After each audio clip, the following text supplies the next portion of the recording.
BugsonTheRun Podcast. Yo, this Bugs on the Run season 1, you know what I mean? But this Bugs on the Run podcast, my first episode. Rosie grandson in the building. I got Rosie grandson with me. This is my special guest, permanent host. What up? We coming to pop it. The first episode called How to Survive Philly. So we just, we're going to touch on that. Then we're going to touch on things that's happening around the world. Bugs on the Run shit. And we're going to pop it and Basic shit. We just gonna keep this shit rolling. You know what I mean? Talk about exactly what's going on. No filter shit. None of that. Nothing biased. We just gonna keep it raw and uncut. Y'all gonna see what the fuck going on. This first episode, How to Survive Philly. So, shout out to everybody in Philadelphia doing their thing. And we ain't just talking about how to survive Philly. We live here for over 15, 20 plus years, 30 years, all our fucking life. But it's episode 1, How to Survive Philly. What's up with your Rosie grandson? Shit, I'm feeling good, to be honest. Like, even just to make it this age, you know what I'm saying, and still be out here, like, just growing up in Philly, you just understand, like, the do's and don'ts. But the shit just been changing year after year after year. Like, if you think about back then, like, let's go 10, 15 years ago where niggas was rumbling and shit. Like, you had to survive. You had to know how to use your hands back in the day. Like, you know what I mean? Popping it. Shit, you somebody call you a bitch, you squaring up, like, what's up? You get rolled on, like, you go, you know what I'm saying? Shit like that. But, times changed up in 2024, so, like, you just gotta learn how to, like, adjust day by day, you know what I'm saying? So, I'm chilling, like, I'm feeling good, like, I ain't got no ops, hopefully. But, we just out here, like, just doing what we gotta do to survive. You know what I'm saying? So, basically, How to Survive Philly, episode 1, so... For people that's not from Philadelphia, basically growing up in Philly, regular childhood shit, manhunt, catch a girl, freak a girl, tag, spit, you know it, duck, goose shit, everybody come up playing these games and we having fun.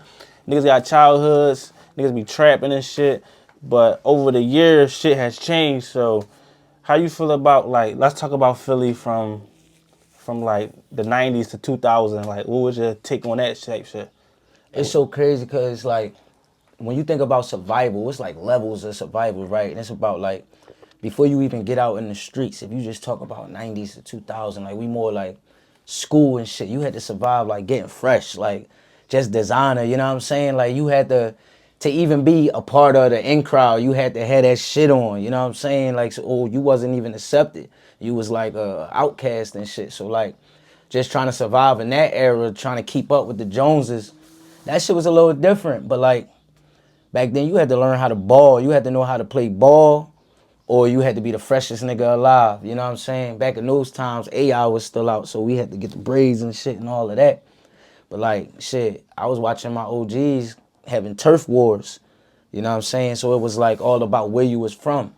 It wasn't, like, solely, like, who you was. It was, like, where you from. You know what I'm saying? And if you ain't from an area where it's accepted, you might get punched on, stepped on, get your ass kicked. So it hit a little different back in the 90s, early 2000s, you know what I'm saying? Like, I would say it was more about, like, physical appearance and shit like that. Like, you know what I mean? Later on in life, shit became more about, like, lyrics and shit like that. When the rap scene took over in the early 2000s, that's when, like, rap DVDs came out.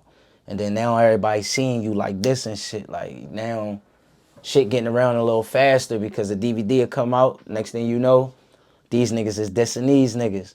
And next thing you know, a week later, another DVD come out. These niggas is dissing these niggas. Depending on what side you was on, will determine your fate.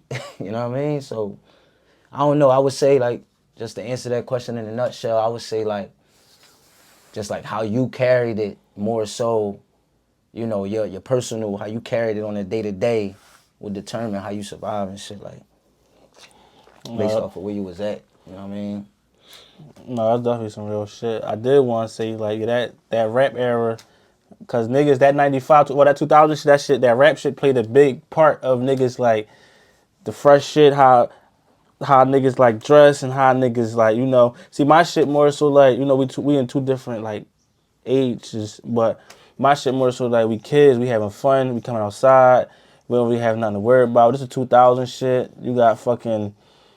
We watching BT and shit like that on TV and shit. We come in the house when the street lights go on type shit. So Fucking let's tap in more to like let's go into like what was like really going on like the 2000s to the the 2000s to the 2010s.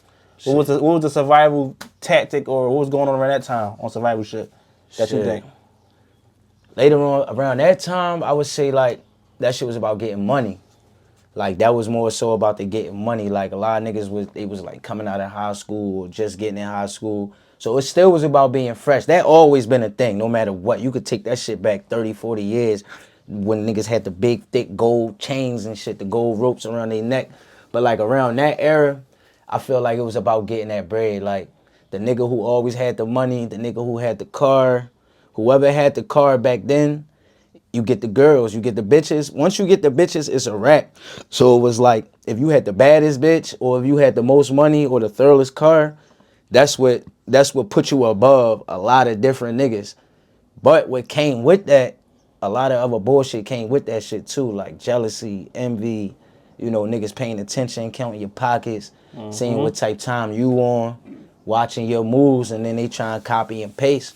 So it was like, with that shit, a lot of hate come too, cause a lot of niggas, they just want what you got. Like a lot of niggas they pay attention, check, see how you moving. They see everybody gravitating to you because you got the money, you got the cars, you got the bitches. You know what I mean? Even with the rap shit, that never died. You know what I'm saying? That was beginning to end. And if you was hot and you cover all the rest of them bases, it's like you gonna be a number one target on the good and the bad. You feel me? So I would say like back then, like in those eras, like those years or whatever, it was about like that bag. Like you got it, you had to have that bag. Like that was it. Like if you ain't had that bag, then shit, you was getting fucking swallowed in these streets. Pause. Like When you feel like the trap and shit, cause Philly, I don't know this every other city, but Philly niggas like that trap and shit played a big role in coming up before it was the violence. Like it was like you said about to get money and shit, but niggas was like trapping heavy too. Niggas still trap up to date. But how you feel about like what was the trap like back then? Like in the 2000s to the 2010, like how the trap was, like niggas surviving up the trap shit, like was niggas going to work? No, but I again said you had functional fiends back then. Yeah. Like the fiends back then, they function to go to work, nice wheels and shit like that. Yeah, that was before, but that was also before like that's when you say functional fiends. It's funny you say that because I was thinking about that. Like a lot of fiends really was like they was still working, they still had houses, they had cars, they was selling their food stamps, they was doing a lot of that shit. But like I would say the streets, like when you was getting money, some niggas had the trap, some niggas did it because it was on some fashion shit. Like you had the music and the streets always was combined. So like when you hear like niggas like Jeezy popped out around like 04, 05 with Trap or Die. Trap or Die changed the fucking world. Like you had niggas who didn't even really need the trap, but just was like, I'm trapping. I heard Young say Trap or Die. I used to hit the kitchen lights, the marble floor, you know what I'm saying? Hit the kitchen. Niggas, that shit changed niggas' lives. So it was like niggas came outside just because they heard that shit. So I ain't gonna lie, like if you was out there and you had them things, cause when I was outside, you know what I'm saying, shit was a little different. Niggas was nicks and dimes, and if you had the weight, niggas was like, you was that nigga. You feel me? Like if you had, and I'm talking about pounds and shit, like we ain't even talking about bricks. You know what I'm saying? I'm talking about just pounds. You got 2-3 pounds and you that nigga. You know what I'm saying? But summer to summer, it always varied. So I feel like growing up, when we grew up, like especially in Philadelphia, we ain't really had no real guidance. We ain't had no examples. Like a lot of our dads was locked up or dead. A lot of our OGs was already in the street, so we just followed their footsteps in a sense. And shit, like the only way we knew how to survive was sell some drugs. Like going to work was a thing too, but it was just crazy because going to work was looked down upon in the trenches. Like people like, yeah, you still respect it because you out the way. But the bitches, they love the nigga that got the fucking fast money, the fast car. So it was like, niggas is like, shit, if the bitches gravitating to it, that's what I'm on. So that was like the way of getting that bag in those times, you know what I'm saying? So, I don't know, I think that changed everything because it just gradually like kept evolving. Like from that time on. No, that's crazy. That's some real shit. When you think that like now let's kind of get up to date. Let's speed it up a little bit. Mm-hmm. When you think it was that initial change where it's like in Philadelphia, where this is the first thing I want to touch on, that violent shit, because the violence is skyrocketing. That shit rocking right now. When you think it was like that initial like, cause you hear somebody die back in the day, like damn, such check.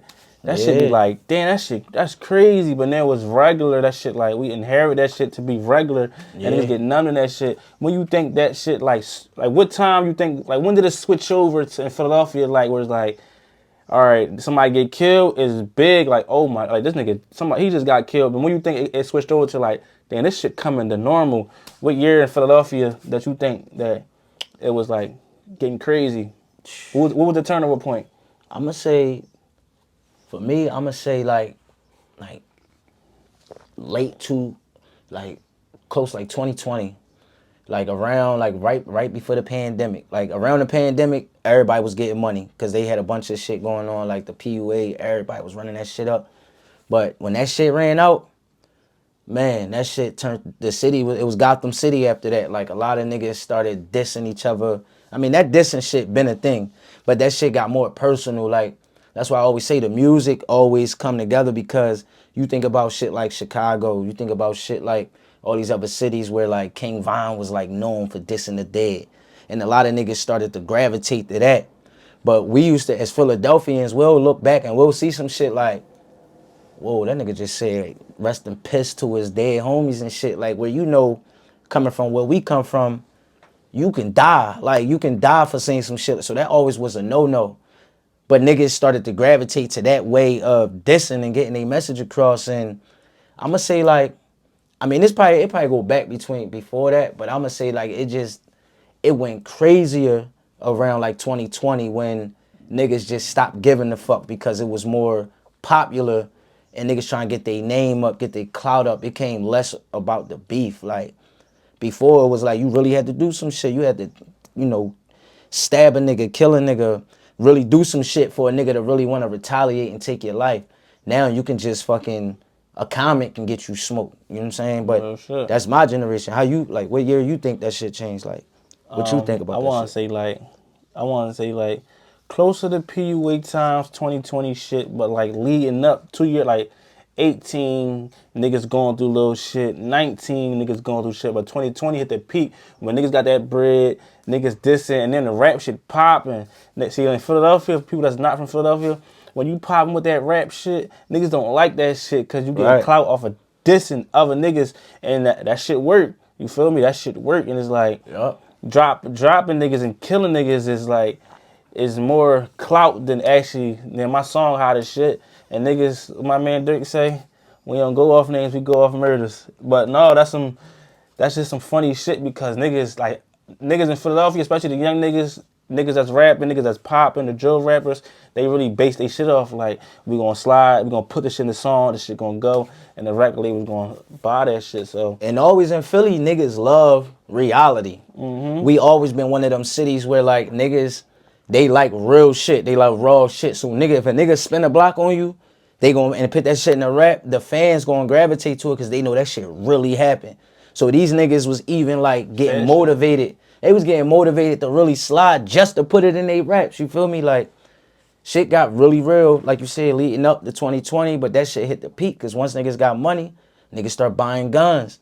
Niggas start buying guns left and right. You start seeing niggas with the switchies with 1200. Niggas start going crazy in 2020 because that bread was around. You know what I mean? So to back to my question, to answer that, to survive that, I guess to survive that time period, you just had to have money, lay low.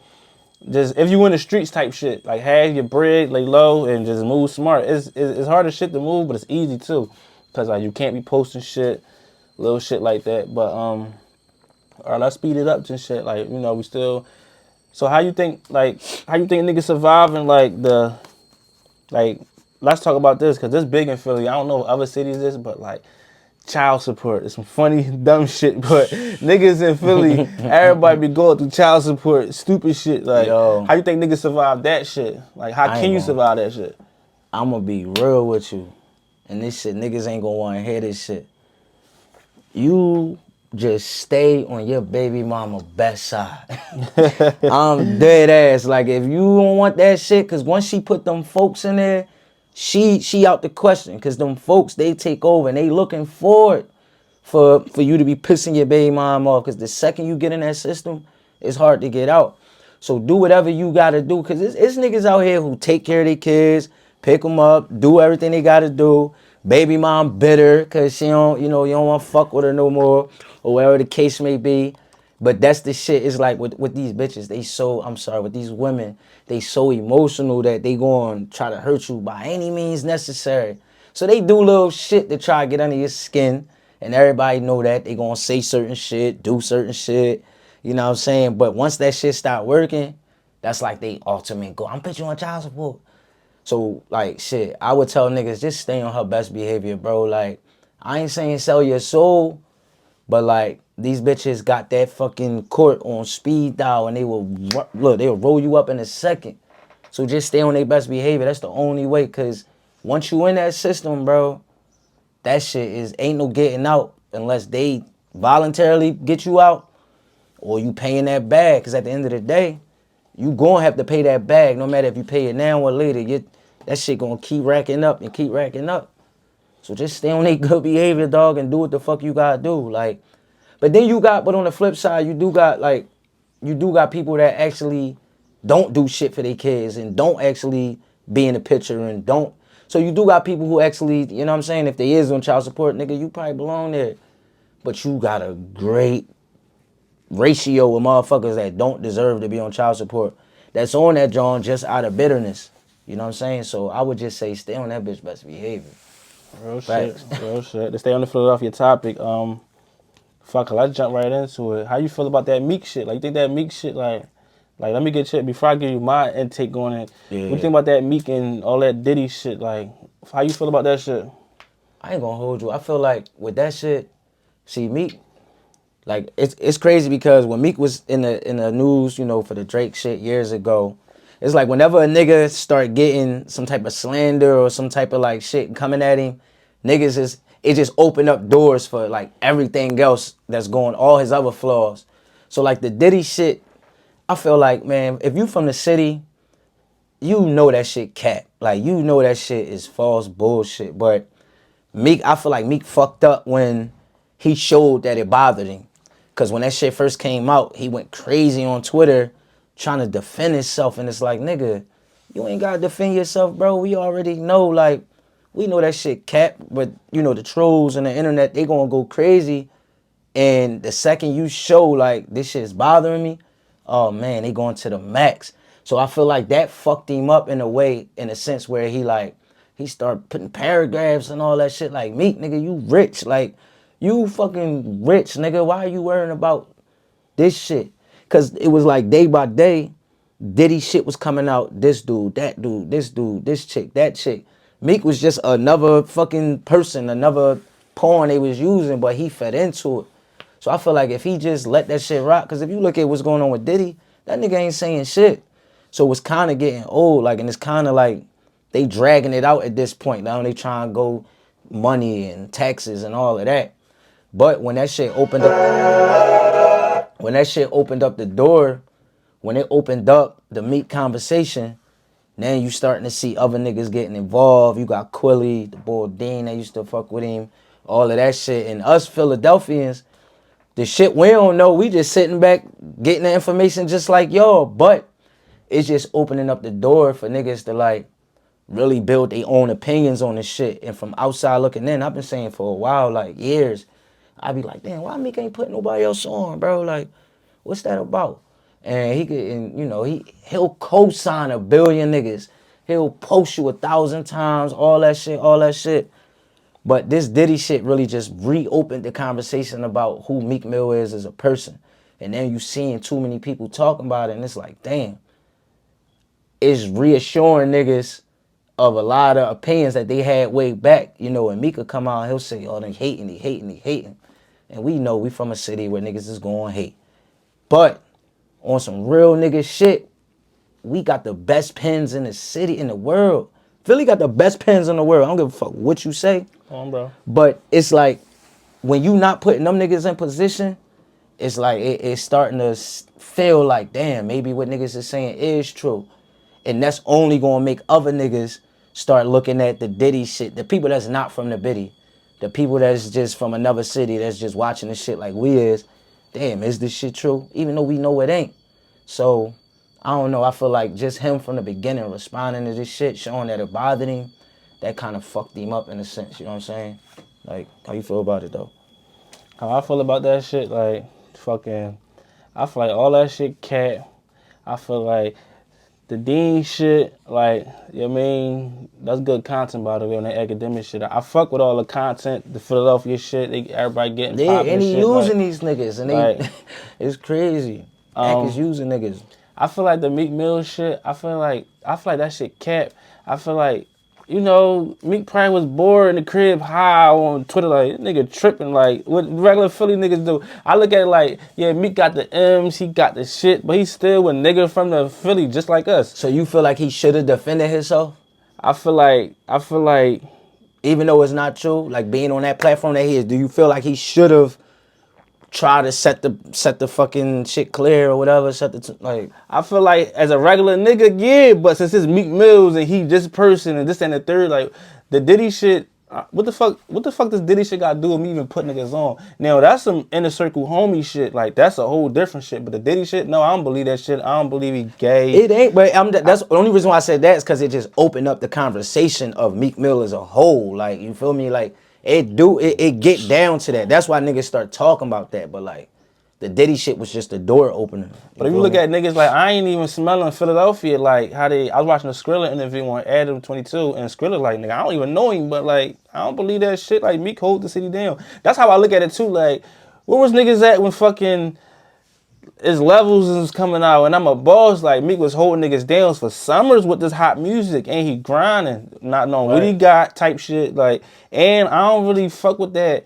I don't even I ain't trying to defend him. This ain't no Meek, because niggas like some you fucking dream chaser. No, I just feel like as a regular nigga, probably chilling at the crib, y'all niggas tripping. No, I ain't gay. What the fuck is y'all talking about? Now, everybody else saying shit like the Quillies and the Deans, like, I don't know the Dean shit, but everybody know in the city that Quilly and Meek shit been going on for years, and however that shit go, like, you know, Philly like this shit. Like, hopefully nobody get hurt behind this shit or nobody lose their life, but this like good content for the city and shit. And how I look at Meek, I look like he the big dog, putting niggas on. I can't really speak on that. Yeah, we might see cold sign niggas, but like he probably was in fucked up deals that we don't know about. I see he rocking with lights. Look, I just seen Master P come out a couple days ago and say I was Meek Mill manager. I just seen this shit like 2 days ago. I'm like, what? I never heard, but that's what I'm saying. But to go off of what you're saying, like, it's a lot of shit we probably don't know. And on the business side of things,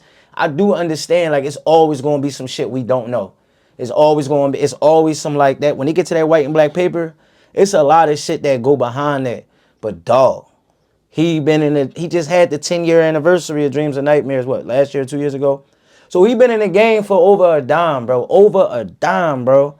And I can't think of more than, besides Core, I know he had Lee Mason, bro. And look, like I said, I'm outside looking in, but I ain't hear one fucking song with him and Lee Mason.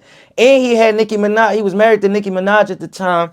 Nigga, why you ain't get her a fucking Nicki feature? That shit probably not as easy. What the fuck? He putting dick in her. He putting dick in this bitch. Why Lee Mason ain't get a Nicki feature, bro? That mean everything, bro. This is for the biddy. Now, granted, I get it. You feel me? Like, all right. Business and personal shit, that's different. But you Meek fucking Mill, nigga, and your job as a Philadelphian, look what Beans did when he went up. What did Beans do? Beans got all them niggas lit. Nigga, he got lit. Fucking Sparks, he got Free, Crack, and a bunch of niggas that, come on, dog. But it's different times, and everybody looking at Meek like, Meek, save me, save me, save me. He probably like, damn, he probably not ready for this shit, or they probably like, no, I ain't smelling niggas, or my deal ain't right, or damn, let me get in the game, let me take care of the fam type shit. But let me ask you this then, because when you look at niggas like Dean, right? Because I ain't listening to all these fucking Joe Schmoes and Tom, Dick, and Harry's and shit. Dean was a nigga that was in the passenger seat. So when you listen to him, like, cause as a Philly nigga, we know how to differentiate when a nigga hating, when he's saying some facts, when it's a little bit extra sauce put on it. And then you could tell in the conversation when he did that live and shit, you can tell like where he was talking real shit and when he was just like popping it, extra popping it. But those are like, to me, reliable sources that was right there that you can actually get the information that we don't know. So it's like, bro, you married to Nicki Minaj, you the biggest nigga in the game, your word is bond. Your word is heavy. You feel me? No Diddy, the biggest nigga. Yeah, whatever, nigga. Fuck that No Diddy shit. Ain't no fucking No Diddy in my. Hey, shout out to Quilly too, cause Quilly like top 5 in the city. Period of the last 20 years. Fucking, but on some real shit, bro. Like fuck that shit, bro. You married to Nicki Minaj. Lee Mason shit that had a Nicki feature, bro. I said that shit. And outside of her, all them other niggas that was there. I don't know what them niggas was doing back door, cause I know if I'm right next to the nigga that got the bag. You definitely, cause you make sense. Like you gotta put yourself in position at that point. Like if I'm at this Rock Nation party and I'm looking at fucking 30 million billionaires in this bitch, I'm walking around, I'm shaking hands and kissing babies. Like, yo, what's up, bro? Put me on. You know what I mean, let me get that monster. Let me get a fucking Dre Beats sponsorship. Let me let me model. Let me, you know what I'm saying? Like, I don't know, bro. Like outside looking in, it ain't look too right, bro. It just, see, all right, and this is the end of the topic. Outside looking in. It's a lot of motherfuckers trying to paint this picture versus what it really is. Like, I don't know about the Meek and Pound Side Pop shit, but Pound Side Pop, I look at it like, I'm not gonna say Meek put him on. I don't know about that deal shit. Yeah, I can't really speak on that. Like, I want to talk on that too, but I look at it like with the Dean shit, like, Meek took niggas like, you around Hove. The fuck? I'm from the hood. I'm from North Philly, South Philly, wherever niggas from. No, I'm coming around Hove. I'm coming around Ross and all these other millionaires and bad bitches and shit like that. So you supposed to put yourself in position when you around these niggas. The Dean shit, like, yeah, it's a reliable source, but it's like, that's just personal business getting spetted out on the internet. And I hope, like I said, nobody get hurt from that shit, but you know what I mean? That's just some Philly shit, man. And it's like Pound Side was already rocking. And you see a pattern with Meek is that I always peep. That's one thing that I always peep that I will say on the other side is like, he'll wait till you pop in to jump in and co-sign your shit. So it ain't like Meek threw Pound Side up and then it was like, oh shit, who's Pound Side? Pound Side had the Jones that was rocking already. We did a show with Pound Side at the Mezzanine before he was even, you know what I'm saying? So it was like, in a sense, yeah, he put him on he gave him light to a bigger audience. But as far as the biddy go, Pound Side was on his way out. You feel me? So, I don't know. Like, that shit probably went south because of once business start being public and you start now you got other opinions in it, it's like, fuck, now you rather gotta defend yourself or shut the fuck up. And a Philly nigga ain't never gonna shut the fuck up. So that's just that. What I can say though, what niggas talking about, he ain't putting nobody on. I watched the nigga. This just me on my young nigga grand watching shit. He was throwing that because niggas was saying like he hated on P&B Rock. He was throwing P&B Rock up, saying little shit to him, fucking with him and shit like that. And he bought. I went to the Meek concert 2017, the February joint. He bought Rock out. Who else he bought out from Philly?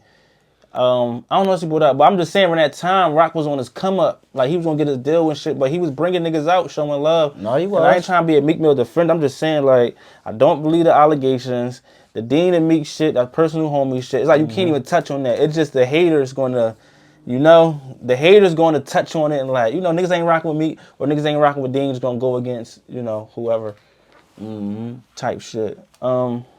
Shout out to all them niggas, man. Keep getting money, man. Shout out to Meek. Shout out to all them niggas that's doing it. Keep getting money. That's it. Bro, all right, touching on the next topic. We got to keep this shit Philadelphia based and shit. Have you been on, did you see that Charleston White talking about Gilly's son? Yeah, I seen that. What you think about that shit? And you see Oskino going at him and shit? How you feel about that shit? I think it's a gift and a curse because it's like, I feel like Charleston White, he an internet nigga. Like he's an internet bull. So it's like 6ix9ine almost, like where this nigga is going to say some fucking dramatic shit to get attention. But it's like, as a Philly nigga, like just to go back as a Philly nigga, it's like we gonna do one or two things. We gonna let it slide, or we just gonna go right at your neck. Like Gilly, you know, he privately said some shit to whoever, and I guess his shit got exposed, the DMs or whatever, the conversation got put out there. But Charleston White, that's what he want. He gonna say, you heard what he said about Nipsey, heard what he said about Von, and now Gilly, he's gonna say the shit to get under your skin. I think that's some clown ass shit because, one, I don't like, same thing O said, like, if a nigga not here to defend himself, I feel like you shouldn't even talk about the dead unless you was the nigga that took him out. Like, if you was the nigga that you really had smoke and you was the nigga that took him out, I feel like that's the only nigga that should be able to be talking about. But it's like the rules in the streets is dying. Like, niggas is on some day by day making their own rules up, you know what I mean? So I feel like Charleston White, one, he a sucker. He too old for this shit. Like, but he making money off of it, and he see what's going to grab the attention of the people. Because there's some people out there who love that shit. It's people out there who fuck with all that disrespectful, lame ass shit, and that's the crazy shit. And he know that. Like, Gates, one of my fucking big brothers in the game, because he a real nigga. But I see Gates hugging him backstage like, yo, I love you, brother. And it's like, I feel like that nigga somewhere along the lines, somebody fucking punched on his bitch ass, and he just got tired of getting, you know what I'm saying, teed up on it. He was like, fuck it. I can't be touched from behind this screen, so I'm going to pop it. Because every time that shit got physical, he pulled the mace out on the one ball on Soulja Boy, and then he always threatening to get the law involved whenever he feel like that shit getting too hot.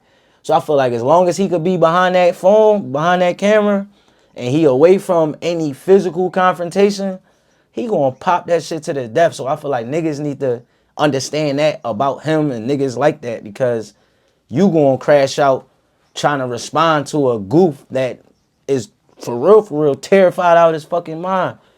But Gilly, like, that shit being so fresh, being so, you know what I'm saying? He lost his blood son. Like, was that his first son? I'm not sure. But well, whoever he was, it don't even matter. First, last, second. I think it's oldest. It's oldest. Yeah, it has the first son. Yeah, like, that shit hit different. And I know Gilly deep down inside, he probably fucked up about it. Like, even though we know he trolling, when you just hear that shit, you know what I mean? Because it's like, you want to block that shit out. Like, his son was on his way. Mac and cheese. What was it? Mac or cheese? Which one? Cheese. Cheese. Shout out. I mean, rest in peace, cheese. But like, Rest in peace, cheese. He was on his way. Like, he was on his way. So it was like to know that and see that, and to get played out online, and you got people trolling that got big names like that. Charleston White, he got a name. You going on multiple platforms saying fuck this nigga is like, that's some clown ass shit, bro. I don't respect it. No, I don't think nobody with a real heart, nobody with a kid respect that shit. That shit just wasn't thorough, no way, shape, or form. But if you just remove your feelings and remove all that shit, bro, he chasing the bag and he getting rich off this shit. So it's like you really selling your soul and selling your integrity and selling your whole everything for this money, which, you know, that don't make God happy. That don't make God happy in my yay voice. Yeah, I don't fuck with that shit. That nigga Turkey, like my man O said, nigga, if he was from Philadelphia, somebody would have been got up with him. He would have been spanked. Somebody would have been sent him up type shit. I don't fuck with it. Spanked. I can't. Oskino said niggas shouldn't be having on their platform. You know, Oskino, I agree with you. He talking that bullshit because Oskino lost his son. I don't fuck with it. We're not gonna get that nigga too much, you know, on this channel. Fuck that nigga Charleston White. That's it. Next topic. Bro. Bitch. Fuck that. What that dog? I'm about to say. This episode was sponsored to you by Hennessy. Chill, yo, if you get his fine, man.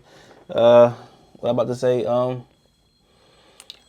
Just, you know, Philadelphia, we one of the biggest cities that, you know, with on our Islamic Muslim, you know, stuff. How you feel about the Eid? You know, Eid was a big, you know, celebration, but it was a shooting at the Eid. Like, how you feel about? Wasn't you down there? Yeah, but that happened. I went to Chalmers. That happened out West Philly at the Philadelphia Masjid. How you feel about that Eid shooting? Like, I mean, I feel like just on the behalf of Islam, you know, I feel like that day is so special and so powerful.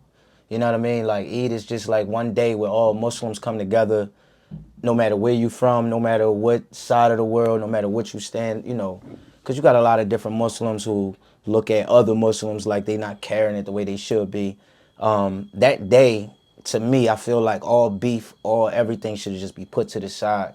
But coming from where we come from, it's like niggas is so mentally fucked up that it's like they don't care where you at. Niggas is shooting in churches. Niggas is shooting at cookouts with kids.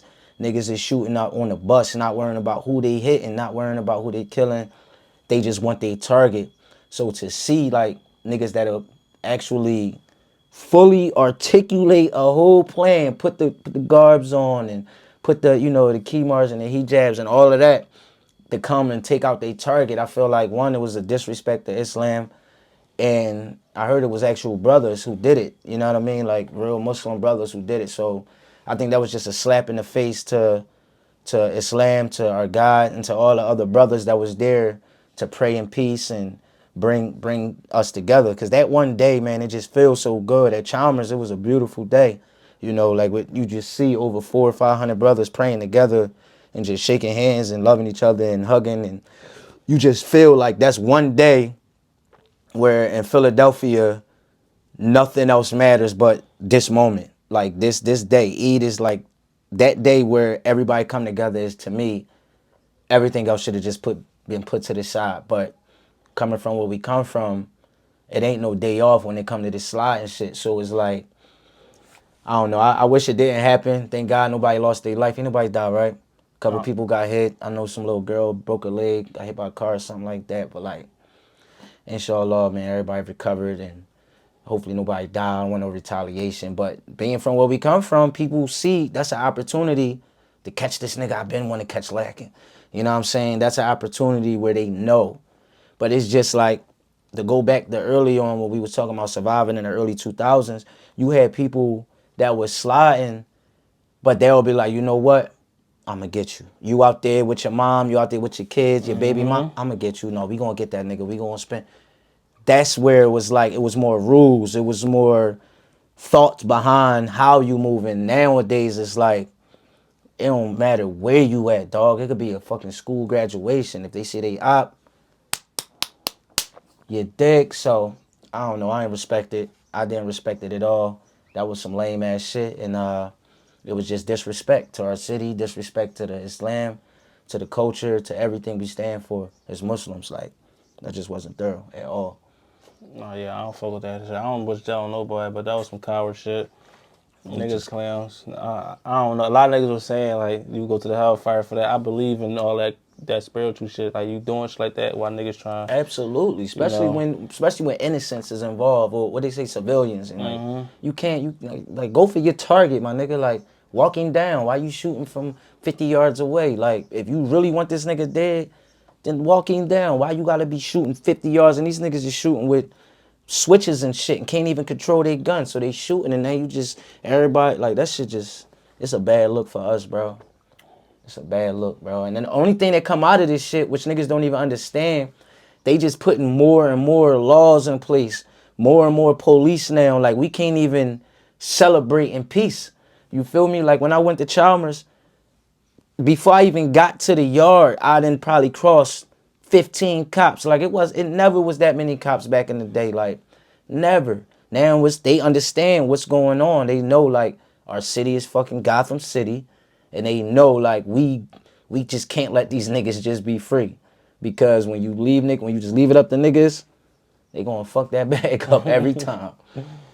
Yeah, that was a crazy joint. What you think about how you feel about what's the state of the music in Philadelphia? Do you feel like Philadelphia, do we got the wave right now? Because you know we come from the headshot, the tour off the streets and all that. Do you feel like we got the wave right now as far as we got the Meek Mills, the Uzis, the P&B Rocks, the fucking, them household names where it's like, yeah, these are niggas. But do you feel like we got the wave? How Atlanta had their wave, Chicago had their wave. How you feel about our music in the city? I'm such a biased nigga when it comes to this shit. It's fucked up. But to be honest, like, we always had the wave, and I feel like we always going to have the wave. We kind of get overlooked sometimes, but it's like if you look at the pens, just the pens, like we got the Quillies, we got the Meeks, we got the my nigga Santos, to me, that never ran out of gas. But if you take it back, we can go back to like Beans and Black Thought. You know what I mean? Music Soul Child, and not even just on the rap shit. Like you look at like Too Rare and D Sturdy and all of that and all that club shit, all that dancing shit. Like to me, I feel like we cover every genre. We cover every single genre. Like if you go to like Jasmine Sullivan, Jill Scott, Music Soul Child, you go to Beanie Siegel, Meek Mills, Oskino, Santos, and Quilly and them. You know, now we got the Uzis, we got the Pound Sides, we got a bunch of like, we just cover every genre. So I feel like right now, first and foremost, we in a dog eat dog city. So it's like, we gonna fuck with you once you up there. But it's so many niggas that's up and coming. There's so many niggas that just go crazy that's not being looked at, that don't have that real light. I mean, they got the light in the city, but like, they not really waving outside the city because Philly only support who's already waving. So just to get up there is hard as shit. But just on the ground level, the surface level, I feel like we in the best, like right now is the best time ever. Because niggas say fuck the studios. Niggas is building their own studios in their labs. Niggas is fucking shooting their own videos and they getting their shit out faster. So I feel like, us the people, you know, regular people, I mean, I'm on both sides of the fence, but it's like, I'm still a fan of the culture. So like, the people is able to see the shit way faster and we getting to see what else we got to offer. So like, just on the music tip, I feel like we always had the wave. We always going to have a wave because we always on what's next. Even though when you look at other cities, like we gravitate to the sound because the industry is like, that's the goal, is to get out the fucking city. So you see what's popping in the industry. So it's like, all right, if I got to do this to pop, fuck it. We going, you know what I mean? Maybe I'm going to just gravitate to this sound. But I feel like just in core, deep down in heart, to my core, no pun intended, core, if you just look at somebody like that who, this is my sound. This is what I'm on. That nigga sound like himself from the beginning up until now. And I'm not going to change my shit. It may take me a little longer to get there because I'm not gravitating to just what's popping. I'm going to stay true to myself. So I feel like in our city, if a lot of niggas stay true to themselves and not start dick riding and co-signing other sounds and shit like that, we'll keep our authenticity and our identity. But the labels, they got a Meek Mill already. We don't need 100 Meek Mills. We need more of these niggas. We need more Uzis. We need more flashy shit. You know what I'm saying? So, I don't know, but that's my generation. Like, what you feel like about your generation? Like, you know, the next thing coming up. Because right now, before you answer that, like, what I peep in the climate right now in 2024 is like sliding. When niggas rap about sliding and shit, it seemed like that's getting like the real like clout, like the response. Niggas is going up faster off of that. Like, what you think about that? Like, seeing how this shit changed over the years. All right, I feel like, like you said, we got the Beans. You know, we got our state property Rockefeller wave where all them niggas stamped already. I feel like the Quillies, the Joeys, the Meeks, we got all that shit. I feel like them niggas. And we started that DVD shit too for anybody who fucking wanted to debate. Yeah, y'all New York niggas, slow the fuck down. But I feel like our music rocking right now. I feel like if niggas wasn't beefing, this is my opinion. But you know, this would make the music better type shit. I don't want niggas to get killed, but if niggas wasn't beefing, niggas came together like this nigga putting songs, this niggas would be out of here. Niggas would be running the game. I always told niggas this shit might sound funny as shit. If Meek would have signed Quilly, that shit would have been like fucking. If Meek would have signed Quilly, that shit would have been like fucking Drake and Wayne type shit. Mm-hmm. And I only go to say that because Meek a crazy ass song, nigga. Quilly got the bars. Quilly would have got Meek hotter. Meek would have got Quilly hotter. That's just on that topic. Like, we can talk about that shit forever. But as far as the music in the city. Before you switch real quick, and I don't want to cut you off, but I feel like that's the only way Meek gonna come back in the biddy. Like, he gotta do a joint with Quilly because right now I feel like Meek is at a standstill and I feel like he ain't going back up. Niggas will say anything different, but I feel like he not gonna go back up unless I'm dead ass, bro. I feel like I ain't saying he going down. I said he not gonna go back up. I feel like right now he just on like a steady plane. Wisdom just went #1. Yeah, it did, but I'm talking about just on like on a bigger grand scale level, bro. Like He's popping. He's never not gonna pop because he's hot. He's fire. But when it comes to just like worldly or in the biddy being accepted, like niggas ain't smelling him right now, bro. And I feel like that's the only way he gonna get his shit back lit. The one boy said it in the interview, like he been in the game for so long that he need to start. He should be on OG level where it's like sitting back, just putting other niggas on. But that's just that. Like I ain't want to, because we already talked about Meek, but just saying that Quilly shit really just brought that to my attention. That'd be hard. If Meek would have signed, you know, they ain't gonna have too much politics, too much probably personal shit, niggas we don't know, back shit we don't know. But as far as the music and shit, I feel like we got this shit. Like I feel like from the drill rappers to the 2 Rares, the D-30s, the Lil Uzis, the shit that I like listening to. I like the drilling shit. My man Hood Tally. I like the YBCs. I like the Skrillas. The fucking the Bucks and the OT7s. Like niggas got that sound where niggas gravitating. Like niggas doing fucking. I watch numbers. I YouTube watch. I gram watch. Like niggas dropping shit, getting 200,000 in days. Like that shit be rocking. Like I'm like, damn, these niggas really popping. Yeah. Even the Leaf Wars and if all like it like. I like That's Riding. That's Riding. He's rap. One of my favorite niggas right now. That nigga is a monster. That shit be jumping. Like that nigga's a monster, yo. And like Gremlin. A lot of little like the Hop Out Blicks, like all the drill rappers, like this shit popping. And I feel like if everybody get deals, it's gonna bring more deals. And that's the only thing. See, that's the difference about that Meek shit. It's just like when Meek was getting his deal, it wasn't a lot of niggas getting too many deals. But now it's just like you don't really need a deal. You can make money off your YouTube. But now it's like if this nigga get a deal, this nigga can get a deal. It's like if all the deals is raining on the drill rappers. And he did bring a lot of light to the city on that note, like cause he did like on some real shit. Him getting a deal, it made other labels start paying attention to the city. So he did do shit without even unintentionally. He shed more light on the city. But nigga, you fucking Meek and you fucking got Michael Rubin and fucking Robert Kraft and Hove on fucking speed, dog. Nigga, make that call. Get my niggas out here. Nigga, no, fuck that. Cause this nigga not letting this Meek shit go. Nigga tried to do the Rock Nation deal, out there with the Panel Side Pop shit around 2020 when he said, yo, the contract, but what I didn't know, like what he said in an academic interview, he said, they ain't even rap. We supposed to be homies. Like, yo, I'm about to shoot this deal to you, et cetera, et cetera. So, you know, like, he tried, and niggas like, yo, I would have took the bread, I got the contacts, and this. He offered that nigga merch money, bro. He offered that 20 bands. I made 20 bands last month off of my fucking grandson hoodies. You not about to tell me you gonna give me merch money for a record deal, my boy. But listen, though. Now, this is the... And I'm already clouded. So it ain't like the clout is going to do something better for me. I'm already clouded. I'm on my way. I'm on the porch. I ain't even on the streets no more. I'm on the porch. I ain't in the door yet, but I'm on the porch. Looking through the fucking door like, oh shit, that shit look good in there. But what, like you said, you know what I mean? He did like I'm just saying, like, this is me. I don't know. Like, cause niggas said they got their own bread. That, like, especially when niggas on Clubhouse.